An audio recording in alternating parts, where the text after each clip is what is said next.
চিংড়ি মাছ হোক বা কাঁচকলার খোসা, আলুর খোসা হোক বা লাউয়ের খোসা, যে কোনো জিনিস বাটা বাংলার পুরাতনী হেঁসলে এক অনবদ্য জায়গা তৈরি করে নিয়েছিল। একই কথা প্রযোজ্য কচু বাটার ক্ষেত্রে। মান কচু বাটা নারকেল সহযোগে পোস্ত দিয়ে এবং কাঁচা সর্ষের তেল ছড়িয়ে এক থালা ভাত খেয়ে নেওয়া যায়।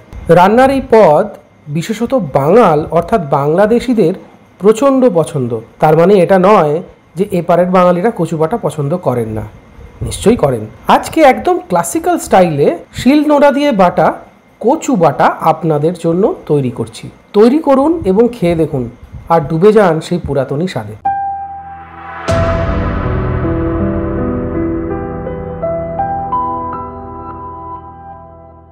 এর জন্য লাগবে 350 গ্রামের একটা মানকচু, একটা মিডিয়াম সাইজের নারকেলের অর্ধেক, আর 2 ধরনের সর্ষে 1 টেবিল চামচ করে, আর আছে স্বাদ অনুযায়ী কাঁচা লঙ্কা। প্রথমে মানকচুটাকে আমি ভালো করে খোসা ছাড়িয়ে পরিষ্কার করে নিয়েছি। এরপর এটাকে ছোট ছোট সাইজ করে কেটেও নিয়েছি। এই ছোট ছোট অংশগুলো এখন ঘষে নিতে বা গ্রেড করে নিতে সুবিধা হবে।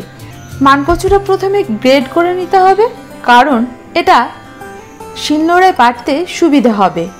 আর একটা সুবিধা হবে, এই গ্রেড করার সময় যদি কারো হাত চুলকায়, সেক্ষেত্রে সামান্য নুন আর একটু লেবু দিয়ে ভালোভাবে কচুটাকে চটকে নিতে হবে। চটকানোর ফলে বেশ কিছুটা জল বেরিয়ে যাবে, সেই জলটা ফেলে দিতে হবে। তবে আমার লেবু ব্যবহারের কোনো প্রয়োজন পড়েনি। এরপর নারকেলটাকেও একইভাবে গ্রেড করে নিতে হবে বা কুড়িয়ে নিতে হবে।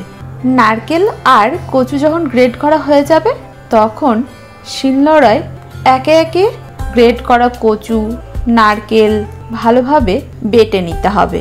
এই বাটনা যত ভালো হবে, কচু বাটা খেতে ততটাই সুস্বাদু হবে। চাইলে মিক্সিতে গ্রেড করাই যেত বা বাটাই যেত, কিন্তু মিক্সির টেস্ট আর বাটার টেস্ট অনেক পার্থক্য। এই বাটার মাঝে মাঝে যোগ করতে হবে সর্ষে, কাঁচা লঙ্কা, শুকনো লঙ্কা, কালারটা সুন্দর আসবে, আর সামান্য চিনি, নুন।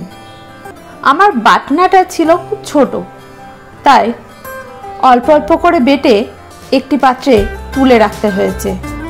আপনারা চাইলে একসাথে বেটে নিতে পারেন। এক্ষেত্রে লঙ্কাটা আপনাদের স্বাদ অনুযায়ী ব্যবহার করবেন।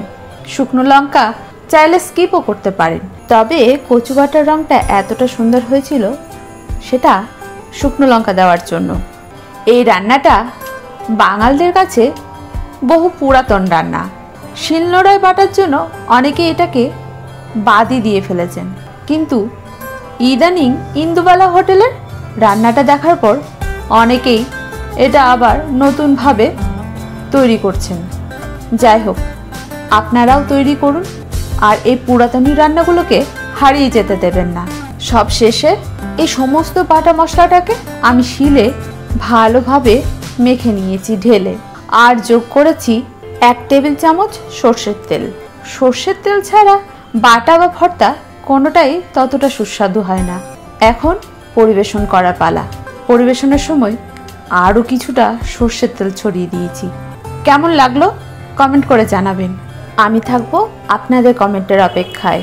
ভিডিওটি পছন্দ হলে লাইক এবং শেয়ার করুন আপনার বন্ধুদের সঙ্গে। আপনি যদি ভোজন রসিক হন, তাহলে অবশ্যই আমাদের চ্যানেলটি সাবস্ক্রাইব করুন, সঙ্গে বেল আইকনটিও প্রেস করবেন, কারণ আপনাদের জন্য রয়েছে আপনাদের রসনা তৃপ্তির এক অফুরন্ত ভাণ্ডার।